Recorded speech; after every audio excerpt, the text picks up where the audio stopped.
Hey everyone, it's Ashley and I'm back for another fragrance review. And this time I'm going to be reviewing a male fragrance, and this was requested by one of my subscribers, dspada67, and I'm sorry if I butchered your name there. But he was saying that he liked my female fragrance reviews, but he'd like to see some different, male fragrance reviews, and I figured, why not? I have access to a lot of different male fragrances as well, and I'm a huge fan of, some male fragrances, and I have some really great ones coming up, so I'm definitely inspired to try some different ones. But for the first one, I just wanted to show you guys kind of like a nice little hidden gem, and I think it's, really great fragrance at a great price point. And so the first one I'm going to be reviewing is Cuba Prestige, and it's the Cuba Original, I guess, on this one. And this one you can find at Ross, I think for $7.99, so definitely a steal there. But this is what it looks like.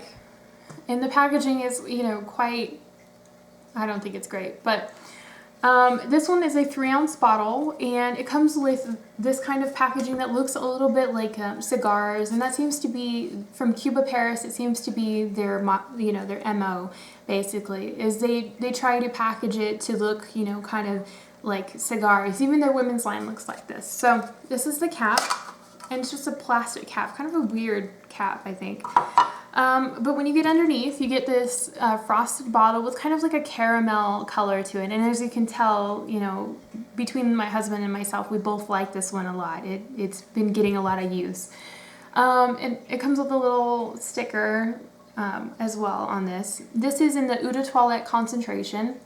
And I'm going to go ahead and spray it on myself and talk to you guys a little bit about the notes here. The top notes in this one are blackcurrant, bergamot, lemon, and grapefruit, and the heart is lavender, jasmine, rosemary, and cardamom, and the base is oak moss, vetiver, cedar, amber, and labdanum. And that's quite an interesting notes list. Just based on that, you would think it to be kind of a spicy, lavender, woody scent. But in this case, it almost feels more like a gourmand oriental scent.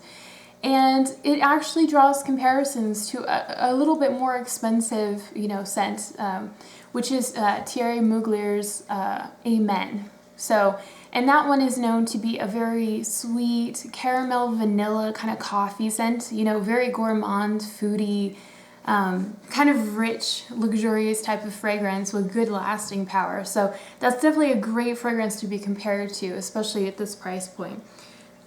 This one, definitely, I think it has a lot in common with it, even though the notes list is very different. When you first smell this one, it feels essentially 3 different things. It feels like citrus, and that's definitely because of the lemon, grapefruit, bergamot combo. It gives it kind of like a fresh brightness. There's a little tartness in the beginning, but that quickly wears away. The citrus lasts, 5-10 minutes, something like that. But there's also a very clean type of feeling to it, almost a powderiness. And, the lavender can be kind of, it's usually associated with clean. So I'm assuming it's a lavender in this one.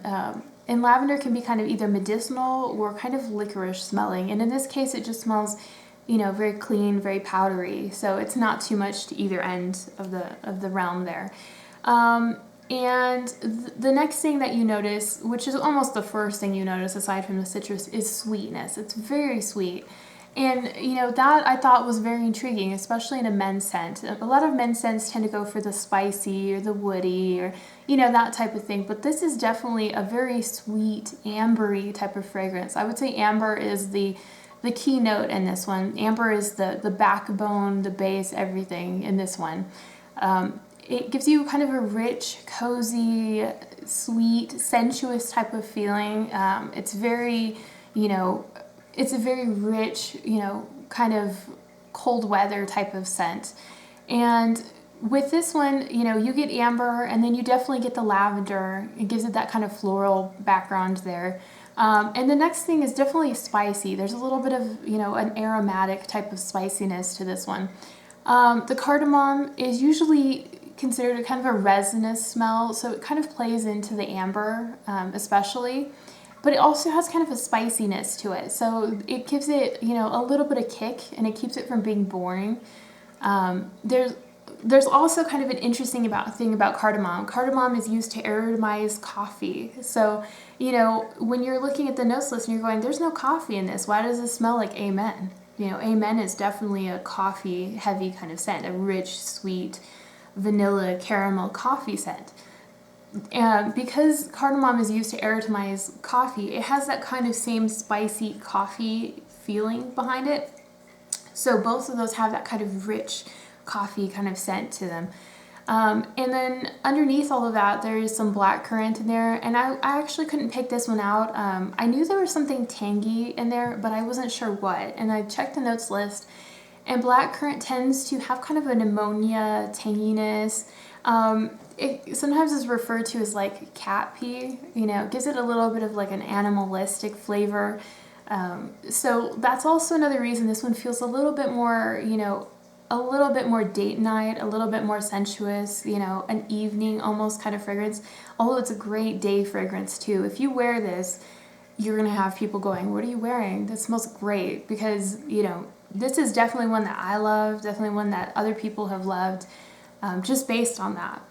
And in the background, there is some jasmine. It's very subtle, hard to pick out. And there is some woody notes, but they are definitely at the base. They're definitely at the bottom. This is not something that, you know, feels very woody. Even though it has some wood notes into it, it just feels very, very subtle. And if anything, it just gives it a little bit of character, maybe a little added depth, but not something that you can really pick out of the fragrance. Maybe at the end, you can pick it out. In fact, with this fragrance, something that I definitely noticed is that after you wear off the citrus, it's the same fragrance essentially all the way through. And in this case, it's a really great thing. You know, a lot of times fragrances are loved because of their ability to develop and have layers. And in this case, you know, the kind of strong heart notes in this and the strong, you know, heart scent, it feels like it just stays. And it's a good thing in this one. You want it to stay.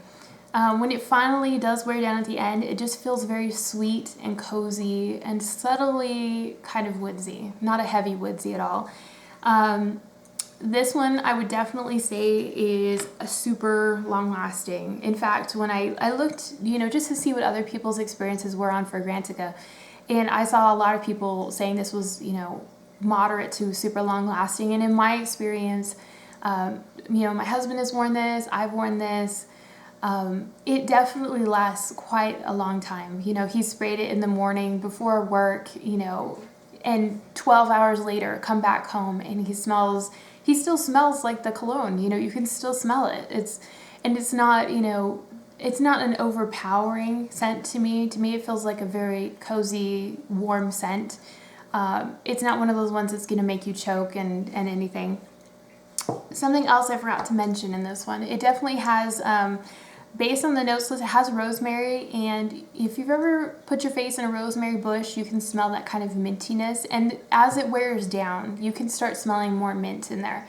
So there is a little subtle spice thing going on there, so it does make it, you know, interesting. You get the cardamom and the rosemary, so, you know, there is a little bit of layering in there, but not a huge amount. So it does last a long time. The projection is pretty good too. I would say it's at least moderate to kind of a higher projection, but don't let that scare you off. I think that it's quite a lovely scent, and as long as you're not, you know, dousing yourself in it, then it's definitely one that would be, you know, highly wearable. For as far as category for, you know, time of year that I would wear this definitely feels like a fall winter type of scent. I feel like in spring and summer you could wear it if you were light-handed, but it might feel a little too heavy. And this is definitely a great one going into fall, especially. It feels like kind of, you know, a gourmand, cozy type of drink or food that you could eat in, you know, the fall and winter. So, you know, as far as the comparison to Amen, I would say it's pretty close. There's definitely some things I think are, you know, interesting in both. They both have spiciness. They both have that kind of coffee undertone to them, that sweetness.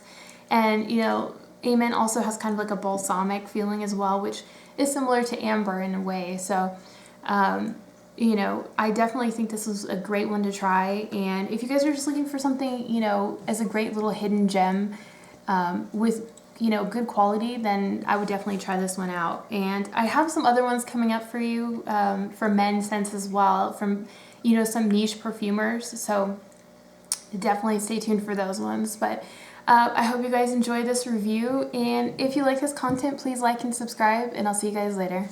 Bye.